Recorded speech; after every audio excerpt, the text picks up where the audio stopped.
siya pinindo na siniso dato indo kiwiti kano ko ni no kwanyo ni ya lo to ni ka indo tani yakago yakana anima ini de ka indo tini. Pues hola amigos, estamos hoy con nuestro amigo de gala, estamos aquí con Cao Sirenio, que es nuestro amigo Pío Quinto. ¿Pío Quinto? Sí, ¿no? Sí. ¿Qué? Cao Sirenio Pío Quinto es su nombre. ¿Ah, ese es tu nombre completo? Sí. Ah, perdón, yo nomás sabía Cao Sirenio, no me lo sabía completo. Bueno, Cao es un reportero ñusabi de la comunidad, que me ha costado mucho trabajo esta pronunciación, Cuanacaxtitlán, en Guerrero. ¿Lo dije bien? Sí. Bueno, ya que. Más Sí, o menos sí, bien. ahí Más vamos. o menos bien, sí. Y lo invitamos para, pues, hablar de esta reforma al artículo 2 de los pueblos indígenas y Afroamericanos. Perdón. afromexicanos, y pues para ver su postura, su opinión y pues de otros temas más que vayan surgiendo, que hay muchas dudas. Así ¿no? es, amigos de la Data Inquisición, un gusto tenerlos de nuevo con nosotros, hoy de manteles largos, de lujo, con este gran periodista de larga trayectoria, periodista comunitario, originario de la Costa Chica de Guerrero, ¿correcto? Has trabajado para periódicos como El Sol de Acapulco, La Jornada Guerrero. Tenías un programa bilingüe también en la estación de radio de la Universidad Autónoma que se llamaba La Voz de la Lluvia, en mixteco, que es Tunzabi, nada más que acá en la Ciudad de México lo mal conocemos como mixteco. Y actualmente escribes para Trinchera. Trinchera y Pie de página, ¿verdad? Pues bienvenido aquí a la Data Inquisición. Y bueno, el tema que ahora se está discutiendo en el Senado precisamente, las minutas de esta reforma a la ley de pueblos originarios y afromexicanos. Cao, bienvenido, esto es tuyo. ¿Qué nos puedes comentar? Ayúdanos a entender si hay lagunas, esto estuvo bien, está mal, por qué hasta ahora, en fin. Pues muchas gracias, Ana. Hernán. Tenemos como más de 5 horas platicando y no te pregunté cómo te llamas. Hernán Castillo. Típico lo de un periodista, un reportero. Por cierto, ¿cómo te llamas? Por cierto, ya cuando terminó la entrevista, oye, ¿cómo se llama? Pero bueno, muchas gracias por la invitación y poder platicar con ustedes. Creo que hay muchas cosas de que tocar, de dónde cortar, sobre todo esta reforma. Llega un buen momento, aunque también lo hubiéramos esperado que eso hubiera pasado en 2019-20, cuando el partido oficial tenía mayoría en la Cámara, y no sé qué fue lo que pasó, se esperaron tanto para que se hiciera hasta ahora. No hay que olvidar que la última reforma que ha habido en materia indígena fue la de abril de 2001, después de esa gran marcha de STLN que salió desde la selva lacandona de Chiapas, que recorrió todo el país, alrededor de 9 estados donde estuvieron, y llegaron a la Ciudad de México, y esta sesión tan importante en que los pueblos y comunidades indígenas por fin pudieron hablar en la más alta tribuna de la Cámara de la Unión, y ahí, a raíz de ahí, se inició ese gran debate sobre derechos de los pueblos y comunidades indígenas, aunque en ese entonces todavía se hablaba de derechos de los pueblos indígenas. Hay que también señalar que a partir de 2019 es cuando se reconoce a los pueblos y comunidades indígenas afromexicanos. Entonces esta reforma pues ya va como un poco más completo, porque aparte de que reconoce a los pueblos y comunidades indígenas, también reconoce a los pueblos afro, y eso hace de que tenga más carnita, ¿no? Puede tener lagunas, sí lo tiene, y lo podemos ir explicando un poco en este espacio.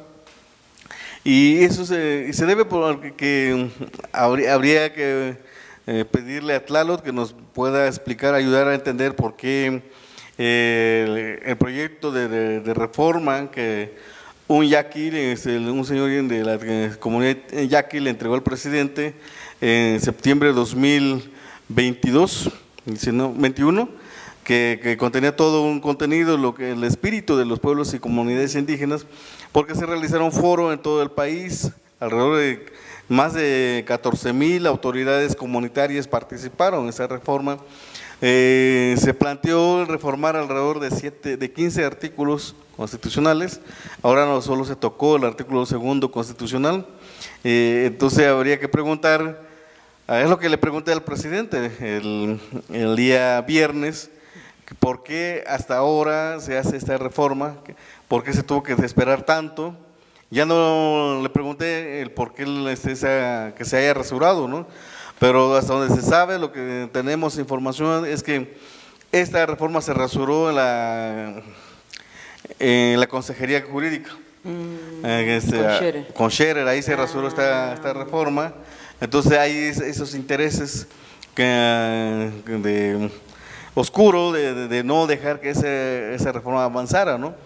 Pero ¿qué es lo que se rasuró? Porque sobre todo tengo entendido que hubo cosas que tienen que ver con el tema del territorio y probablemente de la administración de los recursos, es donde más se les rasuró al venir del 2021, ¿no?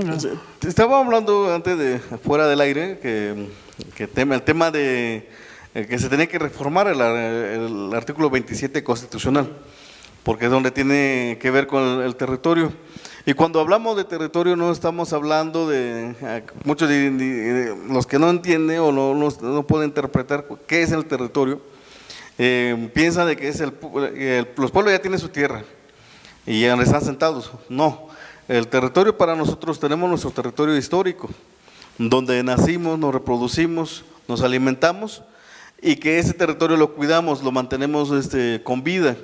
Porque nuestro territorio tiene una cosmovisión para nosotros, es nuestra familia. No quiero ser tan romántico, decir nuestra madre tierra, como muchos de repente caen en ese discurso tan… New Age. Sí. Entonces, yo no puedo decir que es mi madre tierra, pero sí nuestros espacios de reproducción, nuestro espacio histórico donde están nuestros ancestros. A mí me gusta mucho cuando dicen, es la tierra donde está mi ombligo. Así ¿no? es. Donde dejan su ombligo, y lo he escuchado en comunidades indígenas justo, ¿no? Y se me hace una metáfora preciosa, ¿no? O sea, donde dejaste tu ombliguito, ahí es tu tierra, Pues ¿no? sí, porque no sé. Imagínate, yo he estado fuera del país, en Estados Unidos, en Europa, pero aún así, cuando regreso a México, lo primero que quiero hacer es ir a mi comunidad. Entonces, eso es que para nosotros eso tiene un sentido de pertenencia, un sentido porque sabemos de arraigo, porque sabemos que ahí crecimos, ¿no? O sea que de identidad y todo, ¿no? Es lo que a mí me da mi identidad, de que mi lengua, mi familia, mi sistema organizativo, mi sistema de cargo están ahí. Entonces, ese es el territorio. Pero abajo de ese territorio pues tenemos minerales, sobre ese territorio tenemos fauna, flora, y agua. No hay que olvidar que el territorio de pueblos y comunidades indígenas es que tiene mayor riqueza en agua.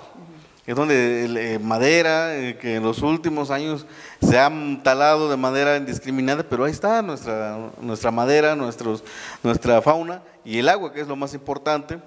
Entonces, ¿qué queremos en tema de territorio? De que estos minerales que están debajo y lo que está sobre la tierra sirva para el desarrollo de las comunidades, pero nuestra forma de entenderlo, no la forma de que el Estado mexicano llega a alguna empresa extractivista y dice: yo quiero que me dé concesión en la montaña de Guerrero, porque yo sé que hay oro, hay vara de fósforo o algo así que utilizan para el petróleo, que está en la montaña en una comunidad ñusabi, y quiero que me dé esta concesión.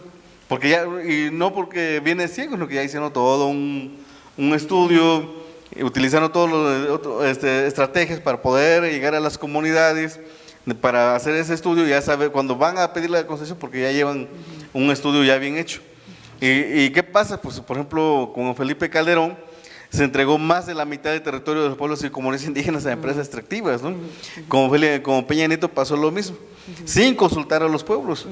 Y nosotros ahora lo que queremos es que… Ese es otro tema importante de la reforma, ¿no? De La la- consulta, cómo se les va a consultar. Así es.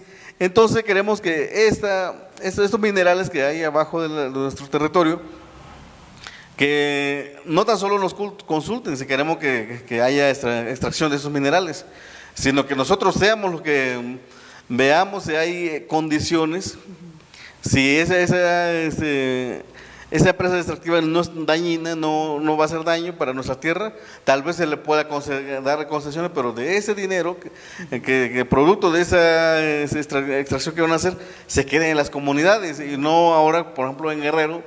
Ustedes se pueden ir a las comunidades indígenas donde hay minera, los pueblos siguen siendo más pobres, más enfermos, sin agua.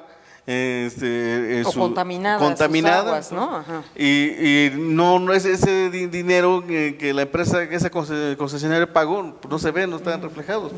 Entonces, eso es un asunto muy importante para nosotros que se tiene que trabajar y se tiene que ver, ¿no? Y tiene que ver precisamente en el artículo 27 constitucional. En el tema de la representación política, ¿no? Ahora que hablábamos de la reforma judicial, la representación política tiene que ver desde el espacio de la administración de justicia, que donde los indígenas haya un espacio, una sala especial para atender temas de los pueblos y comunidades indígenas, donde la sala superior electoral también haya indígena, el INE también haya indígena, o sea, que esa representación, que ese 23% de la población mexicana se vea reflejada también en la representación política. Claro, yo ahorita, antes de venir acá, estaba viendo en el canal del Congreso justo el debate, ¿no? de la reforma. Y bueno, me salió Ricardo Anaya, Malu Micher respondiéndole y Alejandro Murat, ¿no? Y decían, o sea, como primero un priista que hablaba como nuestros hermanos, los indígenas, ¿no? Y yo decía, güey, qué molesto ha de ser ese comentario para las personas indígenas, ¿no? Porque es como muy como paternalista, ¿no? Nuestros hermanos, pobrecitos, los vamos a ayudar. A mí me da coraje, yo no sé cómo te sientes tú al respecto con esa frase. No sé, ¿eres tú o soy yo? Creo que es generalizado este enojo, ¿no? Por ejemplo, yo no puedo decir que Murat, que Anaya o Malu Micher sean mis hermanos cuando todo el daño que se le ha hecho a este país, a las comunidades indígenas, viene desde esa dirección vertical de los partidos políticos. Hace rato hablábamos de la comunalidad o de las comunidades, y yo le decía, medio le explicaba, ¿no? Que en los pueblos indígenas está el comunismo real, y que no lo hayamos teorizado porque nosotros no estamos viendo si nuestra organización es comunista o no, que nosotros lo que vemos es que si estamos organizados y avanzamos hacia lo que queremos, ¿no? Entonces, ¿qué ha pasado en esas comunidades? Los partidos políticos han dividido a los pueblos. Hay comunidades donde hay 2 autoridades comunitarias, cuando debería de ser 1. O hasta 5, ¿no? O hasta 5. Dependiendo del número de partidos, ¿no? Es. Como no pueden pues ganar por lo mismo de por la participación directa. Por la participación directa, ponen a uno de cada quien, ¿no? Así es, y luego ahí hay fiesta patronal de la comunidad y resulta que hay 2 fiestas. Cada grupo político tiene su propia fiesta. Y luego, pues, detrás de la religión, pues, tenemos el catolicismo, pero ahora vienen otros. El catolicismo mantiene a los pueblos con estos vicios, con las fiestas. Pero viene otra religión que va individualizando a las personas. Le van diciendo, es que tú no tienes que creer en las autoridades de tu comunidad, tú tienes que creer en Dios, porque solo Dios te va a cuidar y solo eso. Y la gente con esa idea dice, bueno, pues entrego lo que tengo y ya mejor me voy a seguir a Dios. Y mientras tanto, pues ya no quieren participar en la asamblea. Cuando se trata de decidir sobre la tierra, el territorio, pues ya no quieren votar o ir a defender la tierra porque ya no lo ven como parte de. sino que ya mentalmente culturalmente ya fueron desplazados. Qué Oye, dos peligroso, ¿eh? cosas. Y sí he visto mucho, he visto mucho ese fenómeno. Justo estaba el otro día en la Sierra Mije y en una comunidad así muy remota. Y sí, hay una iglesia muy grande, ¿eh? O sea, mucho más grande que la Secretaría del Bienestar o mucho más grande que la misma comunidad, ¿no? O sea, y se reúnen a cada rato ahí, está... No había pensado en esto, ¿no? O sea, cómo Claro. también pulveriza la organización comunitaria, no solamente los partidos, sino también la religión, para variar. Sí, ¿no? así Para es. variar. Entonces, pues yo no puedo asumir, decir que soy hijo de Dios, cuando en nombre de Dios han desplazado la forma organizativa de mi comunidad.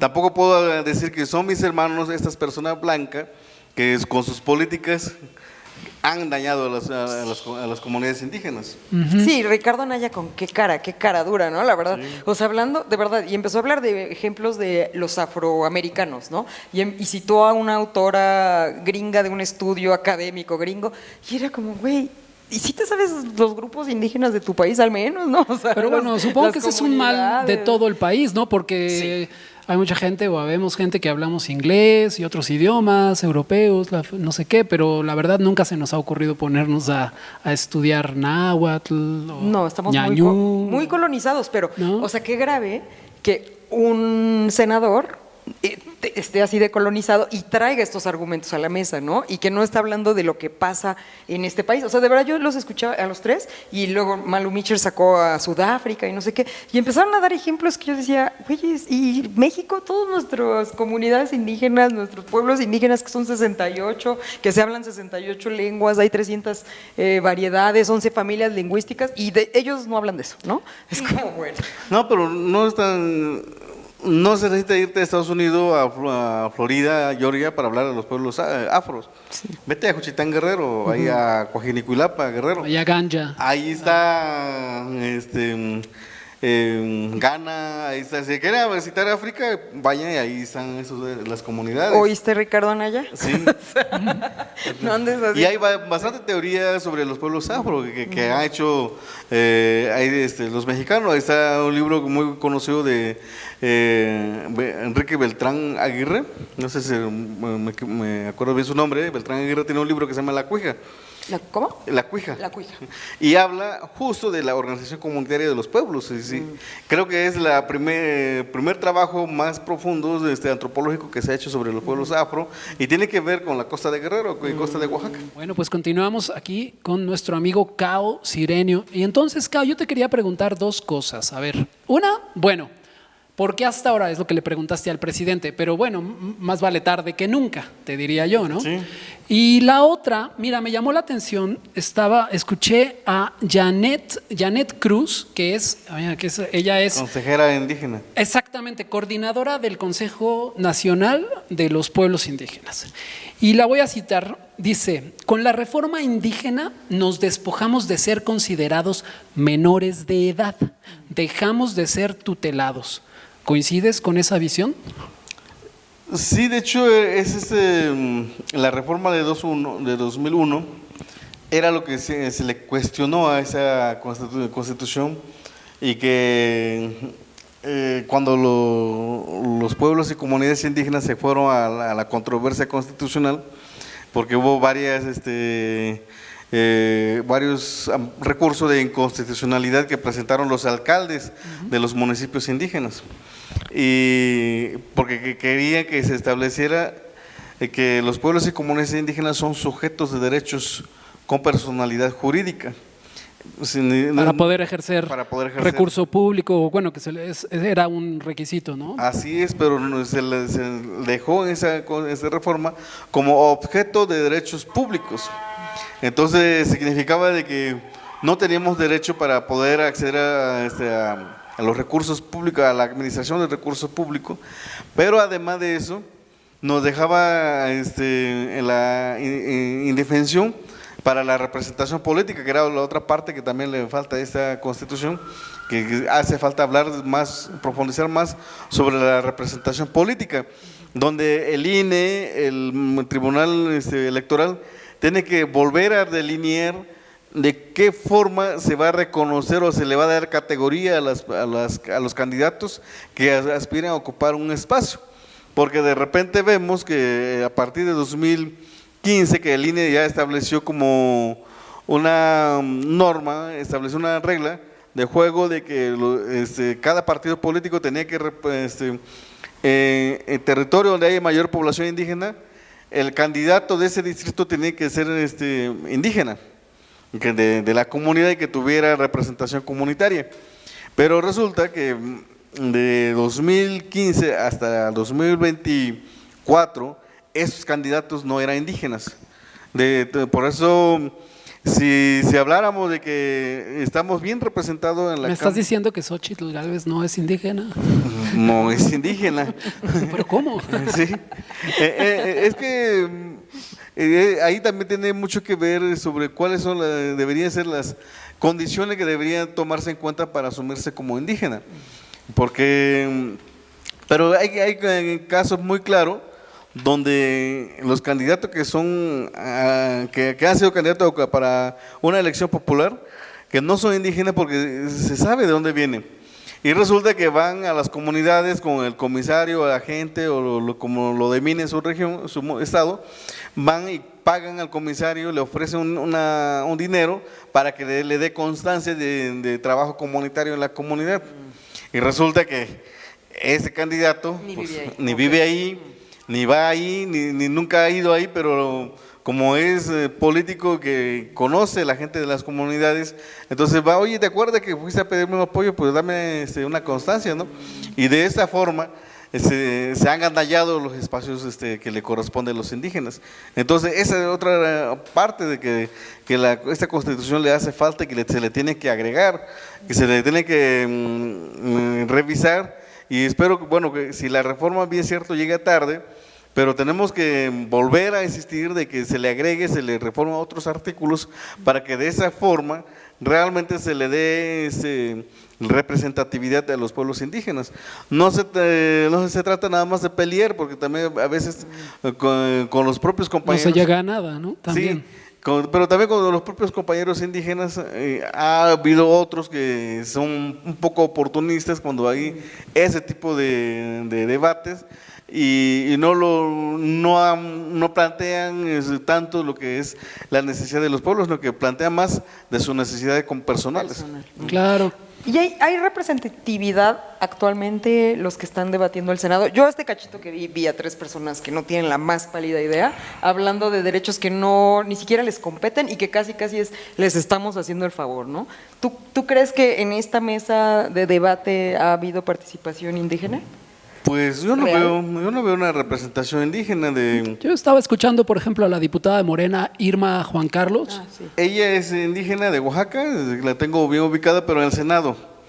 En el Senado, Sí, creo que hay como 5 a 10 personas que se identifican como indígenas, sí, pero eso no es garantía. Sí. No es garantía porque Guerrero, que tiene población indígena, tiene tiene de los dos senadores de mayoría y de la primera minoría y un senador de la segunda minoría. Entonces, en este caso, Morena, que tiene la primera minoría, los dos no tienen ninguna identidad con los pueblos y comunidades indígenas. Ahí está Félix Salgado Macedonio, está Beatriz Mujica. No, Morgan Mujica no tiene ni una representación con las comunidades. O sea, que la gobernadora salga vestida con un bonito traje autóctono no la hace representativa. Imagínate si los que somos indígenas, hablamos una lengua indígena, tenemos una comunidad, eso no hace que pensemos igual como indígena. Imagínate. Nada más. Apropiación cultural, ¿no? Sí. Mucho. Oye, pero… Y subirse a la ola, ¿no? Sí, pero si a esas vamos, apropiación cultural es otorgar un bastón de mando, ¿no? A Claudia Sheinbaum. Pues eso es apropiación cultural también, ¿no? Así Que es. poco representa. Eso también viene incluido en la reforma, temas de propiedad cultural, ¿no? Propiedad intelectual de las comunidades. ¿Te parece correcto? ¿Te parece que va por el buen camino? Pues sí va por buen camino. ¿O pero es solamente populismo, demagogia. Habría que plantearlo más o revisarlo cómo vendrán las leyes secundarias. Porque si algo que yo he visto en tema de la apropiación cultural, intelectuales, la creación intelectual de los pueblos y comunidades indígenas muchas veces ha sido utilizado de manera extractivista por otras personas, ¿no? De repente vemos que hay modelos que ya registraron un huipil de los pueblos Mije o de los pueblos Ayú o de los pueblos Nasabi. Y es que tampoco nosotros como pueblos y comunidades indígenas tenemos tan claro qué es lo que queremos cuando hablamos de nuestra creación literaria e intelectual, porque resulta que somos un poco malinchistas o muy malinchistas. Si llega alguien que es de nuestra comunidad y quiere hacer trabajo de conservación histórico de documentos, la gente no le da, no le proporciona la información que tiene para hacer esa apropiación, ese resguardo. Pero si viene una persona blanca de la ciudad, un alemán, a lo mejor, ¿no? de la UNAM, y dice, es que yo vengo de hacer mi maestría y quiero que me den información, le dan todo el material sin ni siquiera pedirle una copia. Entonces, eso ha hecho de que muchos documentos de los pueblos y comunidades indígenas no están en las comunidades. Ahí está el caso de Códice Azoyú, que Azoyú es un pueblo que está a 1 hora de mi comunidad. Tenía su códice, era el único códice que el pueblo tenía en su resguardo. Llega Antonio Caso, maestro Antonio Caso, le enseña ese códice, no sé qué fue el acuerdo que llegaron, pero total que ese códice ya no está en Azoyú, ya está aquí en el Museo Nacional de Antropología. Y la gente pues ni siquiera facsímil tienen. Entonces, de esa forma se le ha extraído la memoria, la creación intelectual de los pueblos, o tal vez porque no tiene mucha información. A mí me sorprendió mucho cuando fui a Berlín, fui al Instituto Iberoamericano del Estudio Iberoamericano, es un archivo histórico. Cuando entré al edificio, 10 pisos hacia abajo, como de 20 metros por 20, algo así, pero era un edificio enorme. Caminabas y en cualquier pasillo que tú caminaras encontrabas fichas hasta elaboradas a puño de los pueblos indígenas que los antropólogos se llevaron de América Latina. Y ahí están. Pero ahora no puedes tú entrar a ese archivo que decirle, oye, quiero que me dé una copia, porque para que te dé un facsímil de ese archivo, tiene que hacer más o menos tus 15 vueltas para que te lo den y solicitarlo por escrito y pagarlo. Entonces, ese tipo de documentación en México hace falta para resguardo de memoria de los pueblos, pero sobre todo hay que reforzar o hay que revisar cómo se va a plantear la ley secundaria en materia de apropiación cultural o de la creación literaria o de la creación intelectual de los pueblos y comunidades indígenas. Y cómo por ejemplo, en temas de regalías, si es que se da, y eso también se ve complicado, ¿no? Todo el mundo va a decir, no, pues aquí, acá, no sé, o sea.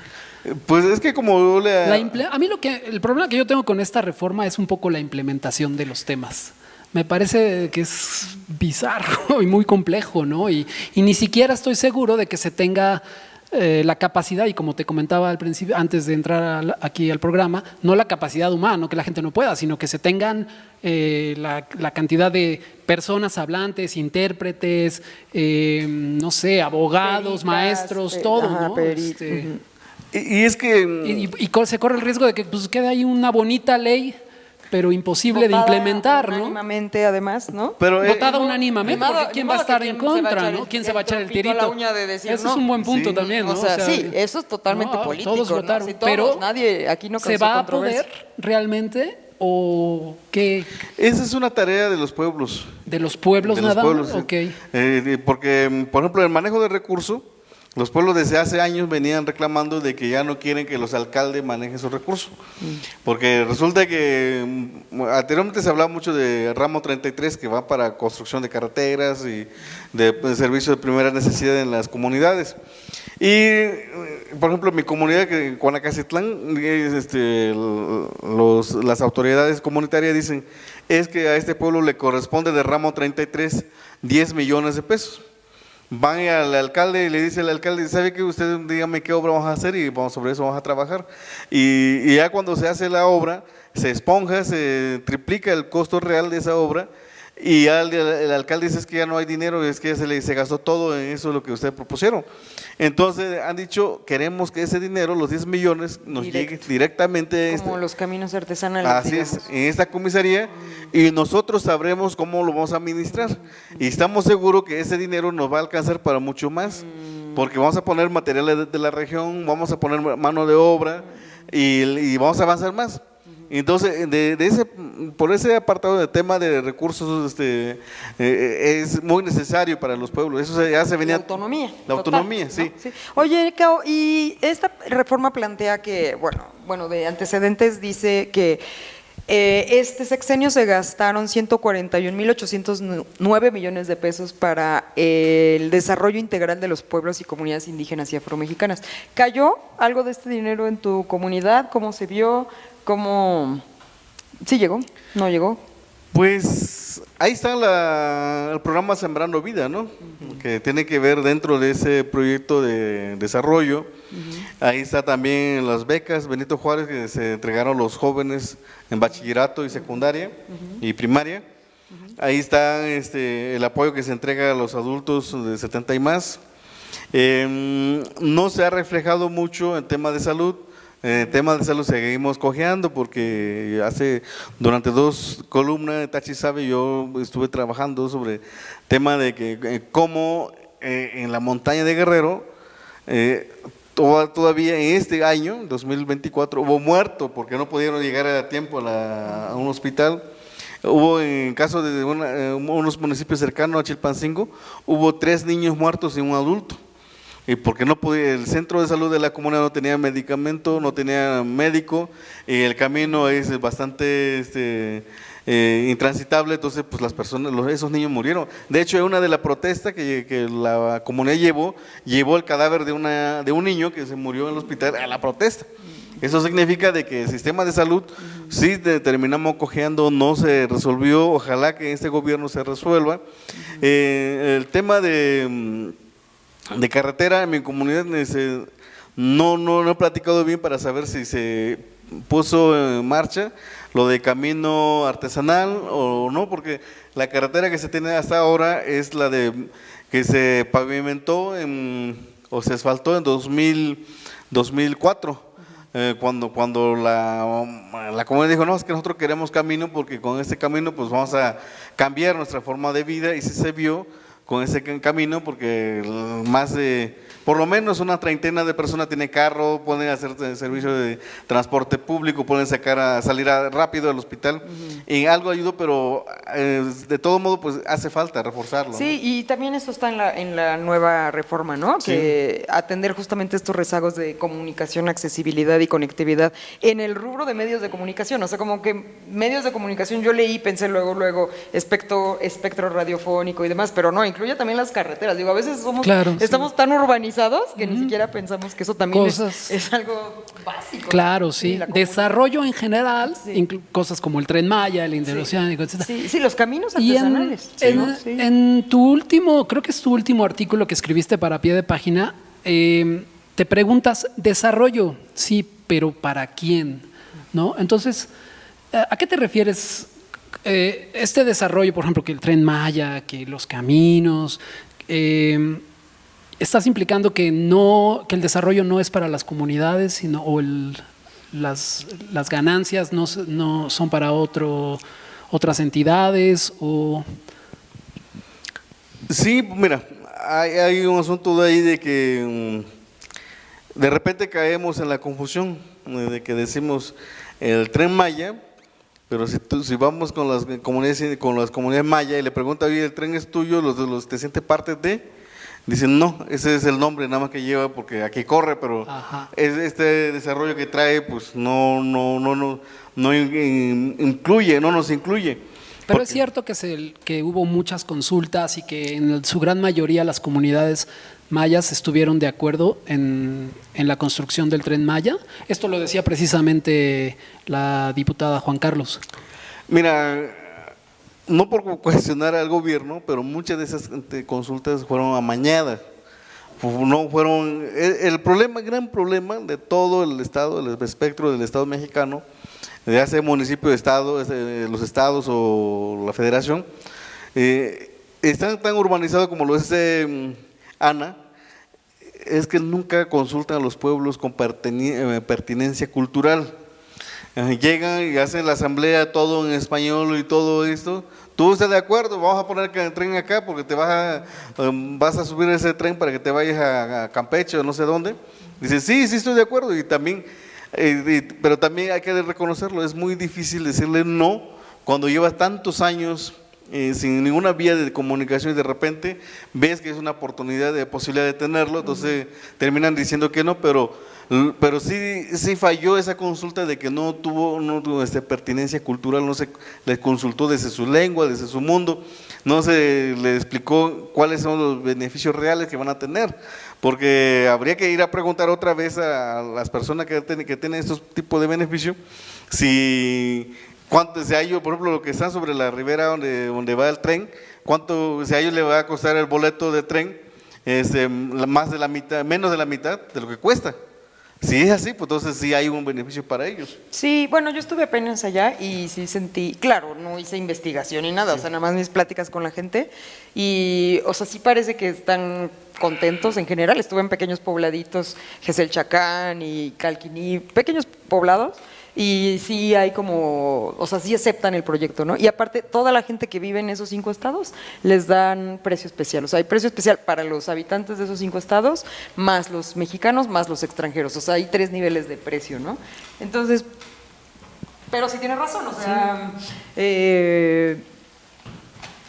¿Cómo se les consultó, no? O sea… ¿Y cómo sí. será de ahora en adelante esas consultas? Porque yo no vi que en lo que leí de la reforma, no vi eso que tú estás comentando sobre que tenga que ser en su idioma. No, porque, o sea, sí hablan de… O sea, nada de eso que tú comentaste, sí. Yo lo alcancé a ver ahí, ¿no? Sí, o sea, sí hablan de, justo, ¿no? De que la reforma, la consulta.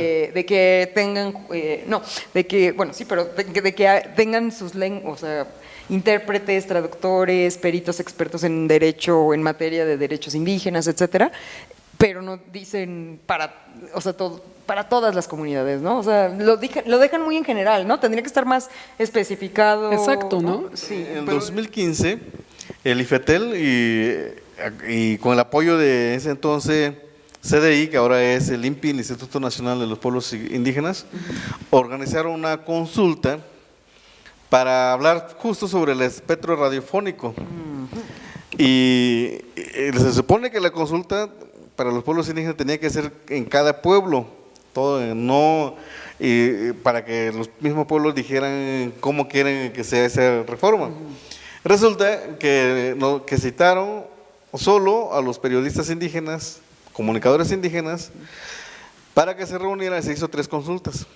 En ese espacio me invitaron a mí. No sé qué siempre les falla, creo, cuando hacen ese tipo de consulta, porque se le olvida que hay alguien que no está de acuerdo en la forma como lo hacen.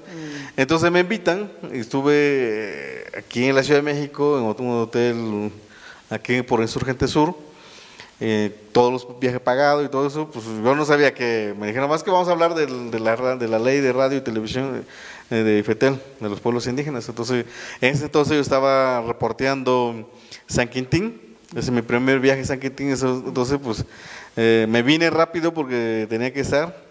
Ya estuvimos, ahora me acuerdo que son 3 reuniones que tuvimos. Y la primera reunión nos dieron material, nos explicaron que es una consulta y todo eso. Entonces le dije, oiga, pero esta consulta no es aquí, es allá, en las comunidades. Y me dice uno de ese, pero tú eres indígena. Digo, sí, pero a mí en mi comunidad no me dio permiso para hablar del nombre de ellos. Y es que si hubieras aprovechado, hombre, como le hace todo el mundo. Es que ese es el detalle, o sea que y hay un problema, una confusión también de los propios indígenas profesionistas o profesionistas indígenas. Porque creen que porque ya están blanqueados, ya lo blanquearon en la academia, ya pueden hablar, asumir tener voz, darle o tener voz de las comunidades, cuando eso no es así. Los pueblos, tú no puedes hablar del nombre de tu pueblo si tu pueblo no te nombró una asamblea. Entonces, esta reforma, esa consulta se hizo en la ciudad y quedó, ya cuando nos dijeron firme, y entonces yo le dije, yo voy a firmar, pero bajo protesta, porque no debo yo ser el que tenga que… Claro. Es un poco como cuando los periodistas o gente que está aquí en los tanques de pensamiento se asigna el papel de que pueden hablar por todo México y hablan con los medios extranjeros y todo. Y los medios extranjeros, como no saben otra cosa, dicen, pues sí, tú eres mexicano, ¿no? Sí, pero no puedes hablar Oye, por pero todos, ¿no? Qué falta de sensibilidad. Y esto pasa, de pero a tus nivel… interlocutores, ¿no? Porque es como, es nada más mi forma de por pensar eso. es la única válida, ¿no? Y no es cierto, o sea, ustedes Pero tienen como otras lo que maneras está diciendo, de… ¿no? Pues tú eres indígena, Sí, ¿no? exacto. Tú ven acá. Ajá. Y pero Ya. ¿cuántas cosas no ¿No? se han decidido así en este país, Ay, no? pues, Desde el muchísimas. punto de vista de una sola persona que es el punto de vista válido, ¿no? Nada más. Y… Es que ese es el riesgo que se corre, que nada más sea así como que, bueno, ya, check. Ya tenemos la reforma, ya les hablamos, ya les salieron, bye. Y aparte todos decían, y no, ven entonces cómo ya… sí podemos trabajar juntos. Ahorita que veía yo lo del Senado, ven cómo sí podemos trabajar juntos y estar de acuerdo. Y yo, güey, y esto vamos a ver la implementación, Sí. ¿no? Porque ese es el reto, ¿no? Porque Sí. sí podemos aprobarla y todos no sé qué, muy bien. Pero para empezar, si ni siquiera hay representatividad de las 68 Pues de entrada, ¿no? grupos Sí. indígenas o Las comunidades 68 indígenas, pueblos idiomas, indígenas que hay sí. aquí, hay 5 personas Se ve hablando de complicado, esto, ¿no? es como… Cao? Sí. Mira, yo digo que, insisto que no es tan complicado en la medida en que dejen que las comunidades decidan.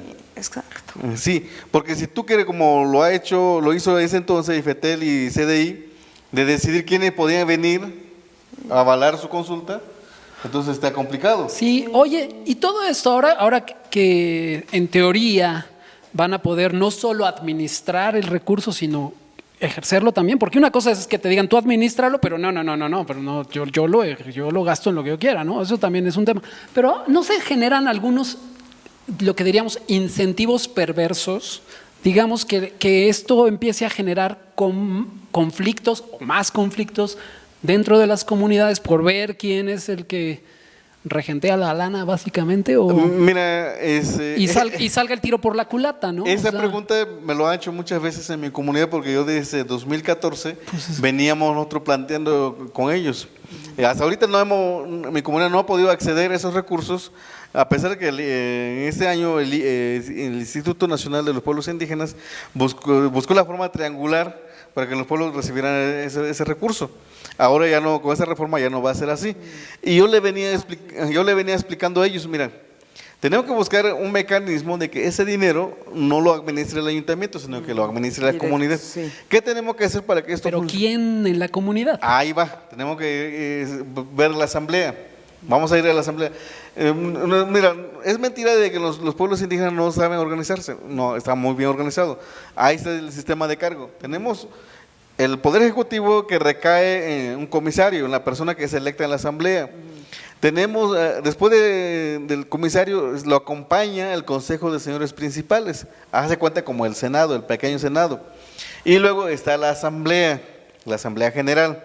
Entonces nosotros veníamos hablando haciendo esa plática, planteando algunas cosas, porque en 2014 justo tuvimos una crisis política postelectoral para elegir a un comisario. Entonces le planteé, mira, si nosotros nos organizamos, vamos a seguir manteniendo nuestra forma de organización, de cómo elegir nuestras autoridades, pero tenemos que empezar a relegar responsabilidades a otro órgano de nuestra comunidad, como es el Consejo de Principales, como es de la Asamblea. En este caso, si tenemos un vacío de poder, que no tenemos comisario, el Consejo de Principales de inmediato tiene que nombrar un comisario interino y convocar a asamblea, entonces ya la asamblea ya convoca para que se instale la asamblea, se informa por qué el comisario no está y a partir de ahí se nombra uno nuevo. Y para la administración de los recursos, crear una tesorería comunitaria. Porque hay De hecho, desde hace muchos años, los vecinos pagan hacen una pequeña contribución a la comisaría, ya sea que una cooperación para la fiesta, ya sea que alguien mató una res y que tiene que pagar un pequeño impuesto porque el comisario fue a verificar que esa res no es producto de un abigeato, sino que hay una compra y venta. Entonces la persona que compra esa res pues paga un pequeño impuesto. Entonces le planteé por qué esos pequeños impuestos que caen por la matanza de esos animales, por los transportistas, por los pequeños comerciantes y que saben que quieren seguridad, cooperan en la comisaría.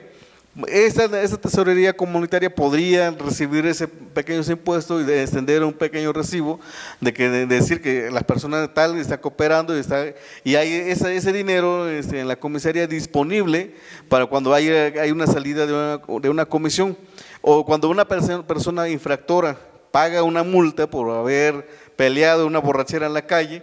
Ese dinero se vaya a la tesorería para que de esa forma el comisario no esté nomás viendo de dónde agarrar el dinero para poder hacer su gestión.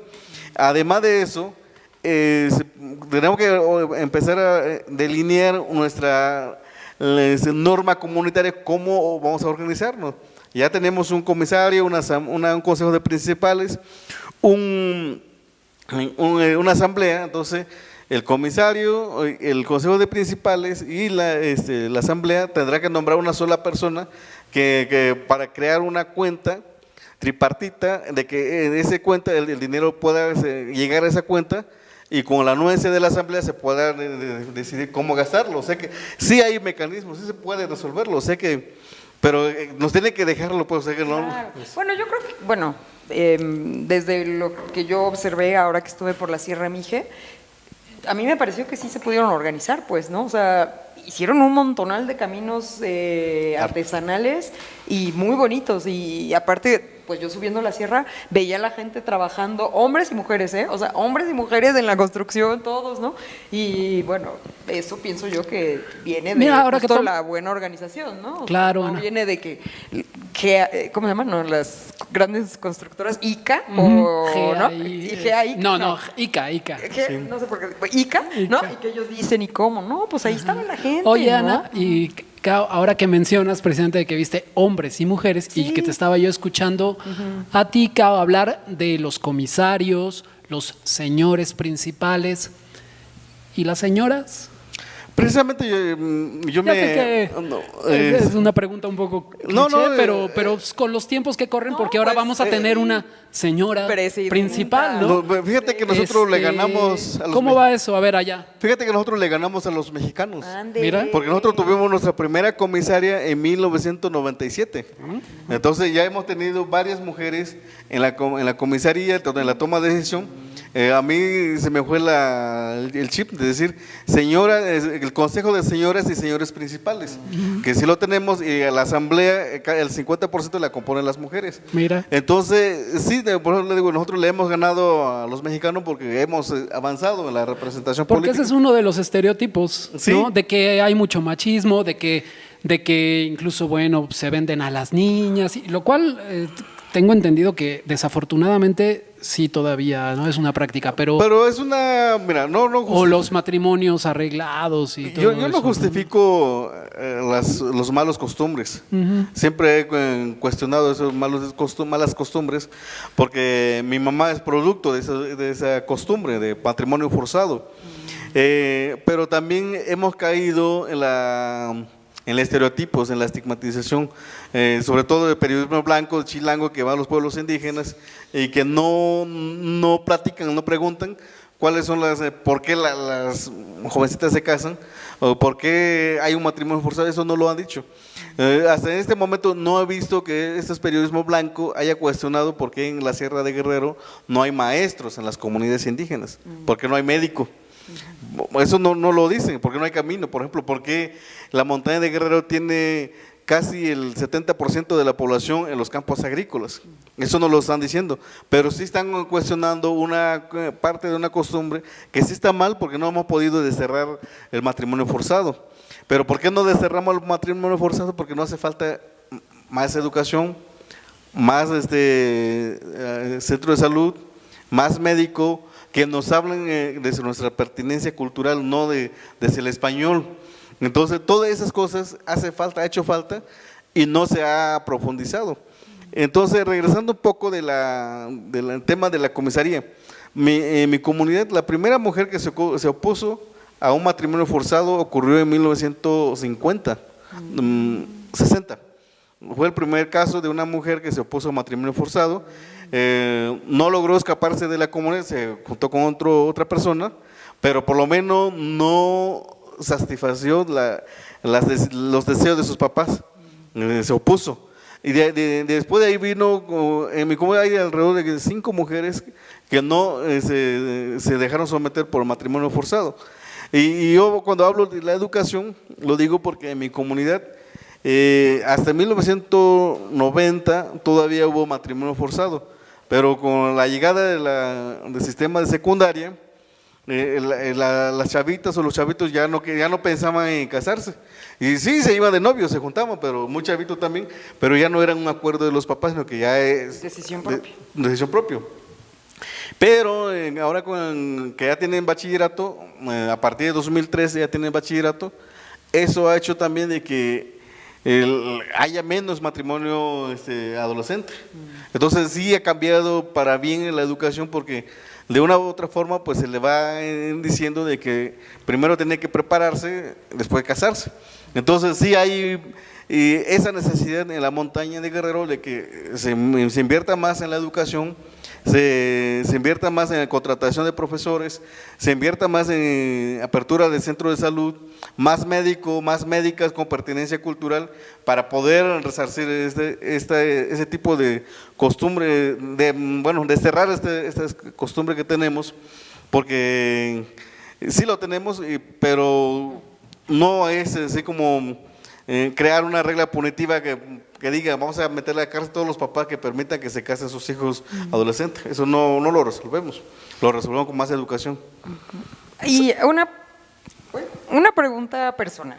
Sí. Me estabas contando que cuando tú estabas chiquito te enfermaste algunas veces, ¿no?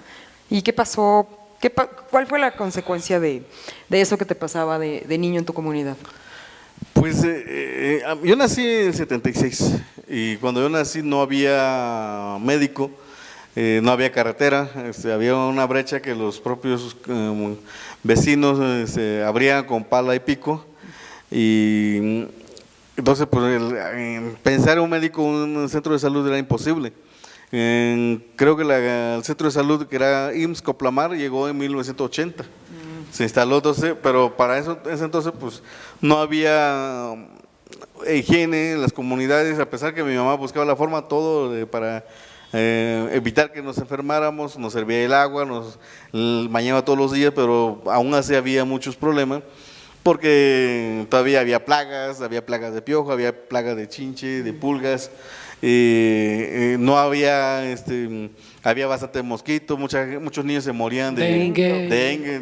Entonces sí, a mí cuando hablo de que cómo es posible que 20, 24 se mueran niños por dengue, a mí eso me hace como imposible de creer, porque se supone que a esa altura ya por lo menos la Secretaría de Salud debería estar fumigando, no estar al tanto con los mosquitos para que no haga tanto daño, o estar repartiendo en las comunidades suero viral, oral, repartiendo cloro para esterilizar el agua, o enseñarle cómo cuidar todo. Todavía eso no lo tenemos. Hay comunidades en la montaña de Guerrero que no tenemos eso. Entonces yo era un niño muy enfermizo, creo que hasta la tercera vez pude pasar al segundo año de primaria, porque cada año que iba a la escuela pues me enfermaba, entonces y ese es uno de los problemas. Y todavía querías ir a la escuela, ¿qué se me hace? Pues no sé, pero cuando ya pude entrar, ya estudié bien, sí me gustó mucho, no por presumir, pero ocupaba primero o segundo lugar siempre. Ah, sí, eras de los aplicadillos. Y siempre me gustaba leer, aprendí a leer, pero no entendía, o sea, una cosa que tenemos que leas no significa que ya comprendiste lo que lees. ¿A qué edad? ¿Tú ¿Qué lengua hablas? Yo hablo, Como lengua materna. mi lengua materna es tunsavi. Mi segunda lengua que me impusieron es el español. ¿A qué edad aprendiste esa segunda lengua? A los 13, 14 años ya me dio a conversar y ya después pues, me fui entrando, pero yo siempre he dicho que aún no hablo bien el español, todavía me hace falta mucho por hablar el español, porque tengo que pensar en dos mundos, ¿no? Pienso en mi mundo. Luego Sí, pues pienso- un idioma Entonces, extranjero, sí, hasta cierto punto. Ajá, y luego intenté hablar una tercera lengua que estuve estudiando como casi 5 meses, me fui a vivir en la comunidad, que es lengua mepa. ¿Mepa? Ajá, que tlapaneco, que conocí para mucho. Y ya después, pues, eso, pues, por azar de la suerte, andar moviendo de un lado a otro, pues hay que aprender inglés para poder ir a reportear a Estados Unidos. Entonces ya me fui como que, aunque sea... Es cuatrilingüe o Políglota. políglota que habla Oye, 4 estaba idiomas. intentando terminar a aprender alemán. Órale. Sí, porque fui a vivir en Berlín, entonces por eso fui a... ¿Y no se te mezclan luego así el mixteco con el alemán? No, porque siempre tengo que pensar, siempre pienso en Yusabi cuando despierto. Yo sabe. Es la primera. Sí, entonces eso hace de que a mí me causa mucha risa porque mi paisano luego dice, es que yo tengo muchos años que salí de mi pueblo y yo no puedo hablar, ya no me acuerdo de Tunsavi. Y le digo, güey, si naciste comiendo con Tunsavi y ahora que no puedes. Y le digo, pues, yo tengo 30 años que salí del pueblo. ¿Pero lo practicas con alguien? O sea, ¿si hablas Sí. ahorita aquí en la ciudad con alguien? Aquí, o- yo aquí en la calle con mis primos, mis sobrinos platicamos Tunsavi. Sí. Ajá, y cuando hablo por teléfono con mi mamá, platicamos Tunsavi. Siempre. Ah, sí lo sigues practicando. Sí. Oye, esa es una cuestión. A ver, ¿qué diferencias principales hay y retos entre las comunidades indígenas rurales y las comunidades indígenas urbanas? Porque supongo que las problemáticas han de ser bien diferentes, ¿no? No es lo mismo la montaña de Guerrero que Milpalta. No, que los que viven aquí en la Roma. Exactamente, ¿no? O sea, sí. Yo digo que uno de los retos es los indígenas urbanos es repensar de su origen, o sea, repensar dónde Ok. vienen. Ujú. Ajá. Y Hay desarraigo. desarraigo, que no pierdan esa raíz, esa comunicación ok. con la comunidad. Pero lo hacen por el racismo y el clasismo, yo pienso, ¿no? Yo O sea, que- como que, no sé, como Yo- hay yo que- tanto maltrato aquí, ¿no? Yo creo que es perderle miedo y volverse uno valemadrista. Sí. Sí, porque así de buena onda no te van a respetar. Otro de los problemas o retos que tienen las comunidades es que cómo en recuperar su sistema normativo. O sea que su sistema normativo significa de que cómo hacer ese servicio comunitario en su comunidad desde la ciudad. Entonces, Está difícil, ¿no? no, pero si lo piensas, porque tal vez porque Online. todo el tiempo me la Sí, paso es que- pensando, por ejemplo, Si es que hay conexión. yo varias veces le he dicho a mi comisario, yo puedo ser topil viviendo en la Ciudad de México. Sí. Para los documentos, las gestiones que tú tienes No que es hacer. topil para nuestros amigos que no es, Es como mandadero. un policía o no es como, No, como... un topil es un mandadero. el que Ah, hace. ok. Entonces le digo, yo puedo ser topil desde la Ciudad de México. La gestión, lo que tú tienes que hacer, me lo das, yo lo llevo, hago eso durante un año. Y si no hay más, pues repito, pero si hay 2, 3 más de la misma comunidad viviendo en el mismo lugar, en la misma ciudad, pues pueden hacer ese trabajo de topil, acompañar a la comunidad. Pero es cuestión por eso le decía, repensar nuestra estructura comunitaria, o sea, cómo lo podemos hacer para no perderlo, porque hay muchas comunidades que ya no hablan de topil, ya no hablan de sistema de carga, ahora hablan de comités. El tema de comités es que tú creas tu propio comité y haces lo que quieres, ¿no? Pero ¿Como el de Morena? como de Morena, por ejemplo, pero no ese sistema de cargo donde la comunidad, la asamblea te elija, avalado por el consejo de las señoras y señores principales y por el comisario o comisaria de la comunidad. Entonces eso ya tiene un fin político de resistencia, porque desde fuera de la comunidad está prestando servicio comunitario. Y para el reto para todos los indígenas, todos los que están en las comunidades, es cómo mejorar, primero cómo desplazar esos malos costumbres que se tienen, ¿no? Como es el matrimonio forzado, que muchas comunidades todavía no permiten que las mujeres estén en la toma de decisiones como la comisaría. Bueno, yo no presumo, pero mi comunidad, porque ahí en la comunidad pues ha habido participación de los que estamos fuera y hemos estado en la asamblea proponiendo, diciendo que el cargo no es para hombres, sino que también para las mujeres. Oye, y cosas más terrenales, como ahora, o sea, como si una chava quiere usar pantalón y no falda para ir a la escuela. También sé que hasta con eso ha habido broncas luego, ¿no? Choca a veces un poco, ¿no? Pero hasta ahorita a mí me gustaría centrarme en un estudio para ver, porque hay un caso muy cercano, por ejemplo, en mi comunidad. Ha tenido mujeres comisaria, ha tenido mujeres policía. No hay problema de que si las mujeres usan pantalón o no usan pantalón, no hay ningún problema.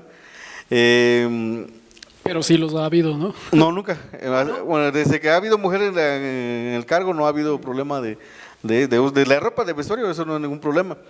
Pero hay otra comunidad que es antes que se llama Yolosochitl. Ese pueblo todavía es el año que no ha tenido una mujer comisaria. Y su sistema, su uso y costumbre es mucho más cuestionable, que diríamos, porque todavía no se respeta mucho el derecho de las minorías. Hablando de las minorías, no es solo las mujeres, sino que la comunidad LGBT. En mi comunidad, la comunidad LGBT tiene libre espacio. Tal vez hay homofobia, pero ya es personal, ¿no? Pero muy personal, ya pero no es una cuestión de toda la comunidad, sino de que ya cada quien tiene sus... Entonces, se ha logrado avanzar un poco, ¿no? En ese reconocimiento de los derechos, pero sí hace falta un poco más reconocer más los derechos de las minorías, los derechos de las mujeres. Hace falta también impulsar el acceso de los niños con discapacidad a la educación, porque es otro de los problemas que hay en las comunidades indígenas, que hay niños, niñas con discapacidad y no van a la escuela porque la escuela no tiene maestro de educación especial. Entonces es una tarea que está muy pendiente, que hay que trabajar en las comunidades, pero son ellos los que tienen que organizarse para poder plantear su solución, ¿no? Porque el gran problema de este país es que todas las decisiones es centralistas, se toma desde el centro y que los demás obedezcan y lo hagan, ¿no? Entonces, pero hay que hacer de que esta toma de decisiones mejor vengan de las asambleas, de las comunidades, y que ellos planteen cómo quieren resolver ese problema. Entonces, y también nosotros tenemos que, como profesionistas que estamos fuera de las comunidades, tenemos que empezar a teorizar. Por ejemplo, el periodismo indígena, ¿no? Muchas veces decimos que no hay periodismo indígena, pero yo ayer estaba en un debate con varios de ellos que hablaban de periodismo indígena, y le digo, no hay periodismo indígena, pero sí podemos hacer periodismo con enfoque indígena. ¿Y qué vamos a plantear con ese periodismo con enfoque indígena?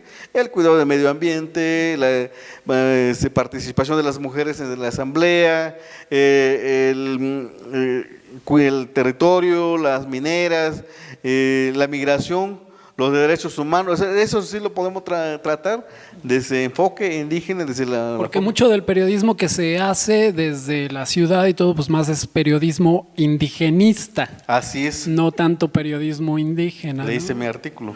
Claro que sí, absolutamente. Sí. No, y bueno, y también la comunicación en las comunidades indígenas es distinta, ¿no? O sea, se hace un evento, una representación, una fiesta, y ahí más o menos se va informando lo que va pasando en la comunidad, ¿no? Y no es como estamos acostumbrados desde el centro, desde la Ciudad de México, siempre todo urbano, blanqueado, ¿no? De que tienes que leer un periódico, ¿no? O sea, hay otras maneras de comunicación, pero pues siempre acá en la capital queremos que todo sea como a nosotros nos enseñaron, pues, ¿no? Y creo que Mira, esa sería mi última pregunta y ya después te dejo que concluyas, Ana. ¿Y nosotros qué? O sea, ¿qué hacemos o cómo podemos aportar a esto? Porque obviamente pues somos muy ignorantes de la cosmovisión, de la realidad en territorio, de muchísimas cosas, ¿no? Pero pues a fin de cuentas estamos unidos en este país, México, tú eres mexicano, yo también soy mexicano y pues de alguna manera tenemos que hacer que funcione todo esto para bien de todos, ¿no? ¿Nosotros qué? O sea, ¿cuál sería la función de, pues digamos, de no sé, los no indígenas, Los blancos. los blancos, ajá. Yo creo que desblanquearse un Los poco. euromexicanos, ¿no? Porque si son afromexicanos, pues también nosotros somos euromexicanos. Que yo creo que hay que desblanquearse un poco. ¿Cómo? Ok, ¿Cómo ¿cómo nos le hago? desblanqueamos? Sí. Pues desblanquear es no ver al indígena como el hermano, como los políticos, no ver al indígena como el ignorante, la persona que no puede, que hay que ayudarlo, el pobre indígena, por ahí dice pobre indito, así como esa palabra despectiva, sino que y también acompañar el proceso, ¿no? De que tenemos que empujar de que las universidades públicas abran espacio para que los jóvenes y las mujeres y los hombres puedan acceder a la educación. La educación de los pueblos indígenas es muy baja todavía, es mínima, entonces tenemos que buscar la forma de que como las universidades como la UNAM, la UAM, la UACM, el POLI, el UPN, todo eso, abran un espacio académico pero con enfoque indígena desde la lengua de los pueblos. No necesitamos crear una universidad especial para los indígenas. Con ese espacio que tenemos, lo único que tenemos que hacer es desflanquearlo, eurocentrizar, ya se me fue el término que quise, para que esas personas, para que la comunidad indígena pues vean que sus lenguas se hablen en los espacios públicos y espacios privados, porque es lo que no tenemos, ¿no? Y ustedes que están en la ciudad, pues buscar la forma de cómo organizar eventos donde se lea un cuento en lengua materna, en lengua nacional, para que también de esa forma pues ir diciendo, empezar a cambiar esa narrativa de que no solo los que viven en la Ciudad de México hablan nada más el español, lo que viven muchas poblaciones indígenas en la ciudad, pero que no se les toma en cuenta, ¿no? Pero entonces yo creo que ahí llegaría esa solidaridad, pero un poco más de flanqueado, no llegar y poner. Y yo esa parte lo recuerdo mucho porque cuando estaba en Washington había una movilización en contra de migración y las que estaban organizando pues son mexicanas y luego de repente llegan los gringos y les dicen ahorita vienen, ustedes ayuden por allá y nosotros aquí vemos todo lo demás. Entonces una compañera chilanga de aquí de Jardines Balbuena le dijo, no, dicen, tú eres blanco, tú quédate ahí en tu lugar, si quieres sumarte, vete atrás. Nosotros, esta lucha es de nosotros, no de ustedes. Y entonces esa parte, ¿no? Porque aquí en la Ciudad de México muchos progres, buena ondita, dijera el presidente. Que se quieren robar el micrófono, ¿no? Entonces, Se entiende ahora con el feminismo porque que, pues, los hombres pues debemos de como hacernos un poco a un lado y dejar que las mujeres un poco eso dirías tú también, sí, ¿no? así es. Sí, o sea, ¿por qué tienes a Sí, a ¿por qué Marco- tengo que- no, ¿a quién les dije? A Ricardo Anaya, o sea, defendiendo... O Malú Michel. ¿no? Sí. O Malú Michel, ¿no? Sí, exacto. Bueno. Sí. Y tú tenías por ahí un par de preguntas, ¿no, un Ana? par de Para preguntas, ir sí. despidiendo nuestro programa. Pero, y un comentario también. Fíjate que este sexenio a mí me gustó mucho que yo vi muchas ceremonias, por ejemplo en los pueblos yaquis, Sí. que se hablaban en las lenguas de los pueblos yaquis, ¿no? Y estaban horas las asambleas y las televisaban, o sea, en el canal del presidente, ¿no? Y todo corría en sus lenguas, pues, ¿no? Y de repente entraba un traductor, pero a veces no, o sea, a veces no repetía todo, ¿no? Y a mí me encantaba estarlo escuchando, nada más escucharlo así, decía, es que esto no pasaba antes, o sea, ¿cuándo en la vida iba un presidente a una comunidad y bueno, desde pedir disculpas a los pueblos yaquis y a los pueblos mayas, pero que se permitiera que se hablara libremente así la lengua de la comunidad, y eso me pareció muy bonito. Bueno, yo como soy intérprete y demás, como me llama mucho la atención el tema de las lenguas, ¿no? Y eso me pareció una cosa muy, muy linda de este sexenio, ¿no? Como la apertura a esto de la diversidad lingüística que hay en este país, que son 68 lenguas, y que se respete, pues, ¿no? No que los tengan que obligar a que hablen en español. Eso me pareció algo muy lindo. No sé, ¿tú qué opinas? Es lo que siempre se ha planteado, ¿no? De que la gente tiene que hablar su lengua, porque desde la forma como lo expresan, como lo ven, es una visión muy distinta como lo ve una persona de la ciudad. nosotros vamos como contrasentido de la vida, o nosotros somos lo que, y los otros vienen al revés, lo que uno viene, nosotros vamos, no sé. Entonces esa parte es muy importante la lengua, porque cada forma, cada palabra que decimos, pues a veces es una palabra muy cortita, pero tiene bastante significado, ¿no? Por ejemplo, donde decimos, el español dice anciana. Pues, ¿qué significa anciana? Pues persona que tiene más de 60 y tantos años, ¿no? Pero si nosotros le decimos ñatacuini, le estamos diciendo mujer de alma viviente, o sea, esa palabra… Sí, no es lo mismo. No es lo mismo que decir no es anciana. exactamente lo mismo. Ñatacuini. Ñatacuya. Qué bonita palabra. Entonces, son cosas que no se entiende, no porque uno quiera ser muy folclorista, sino que cada concepto de nuestro mundo, Ñusabi, tiene un fin y tiene una relación con la naturaleza. Entonces, por eso es muy importante. Y León Entrada, ¿no? El pueblo de la lluvia. Sí. Por ejemplo, hay León No es lo mismo que la gente de Guerrero, ¿eh? Sí. O que no lo vamos a decir mixteco. O los mixtecos. Ajá, sí. No, por ejemplo, hay Tenemos que quitarnos nosotros esas, por ejemplo, ¿no? O sea, sí, era lo que yo le he criticado mucho al INPI, que tengo varios amigos por ahí, y le digo, oiga, es una institución que trabaja con los pueblos indígenas, Sí. pero es una institución más colonizada. Dice, ¿cómo?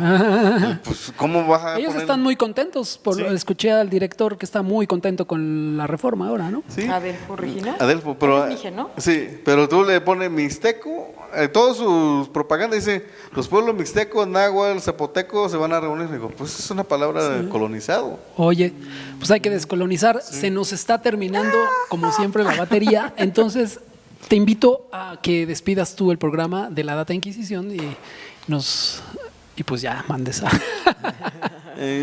Shabinindo na shiniso rato indo kiviti kanu koni no kwani ni ya lo to ne ga indo tani ya kaguya kana anima ini te ka indo tini kulatu inga kivi kana na da que shita na tonto.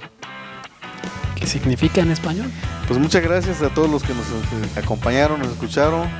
Les ofrezco una palabra desde mi corazón por si le dije una mala palabra, pero es lo que pude sentir y lo que pude expresar. Ojalá me pueda invitar a la siguiente plática y a ver qué más decimos. Muchísimas gracias. Me encantó este cierre. Gracias, Cau. Gracias por Muchas venir. gracias, amigos. Ana, como siempre, muchas gracias. Gracias. Nos vemos pronto.